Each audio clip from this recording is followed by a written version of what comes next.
Кои храни трябва да консумираме, за да имаме здрави ногти? Яйца.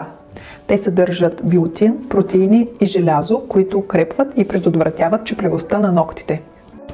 Храни богати на омега-3 масни киселини и цинк, това са риба и морски дарове. Те спомагат за хидратацията на ногтите. Когато ногтят е хидратиран, е еластичен и нечуплив. Ядки и семена. Орехи, бадеми, тиквени семки. Те са източник на биотин, магнезий и витамин Е.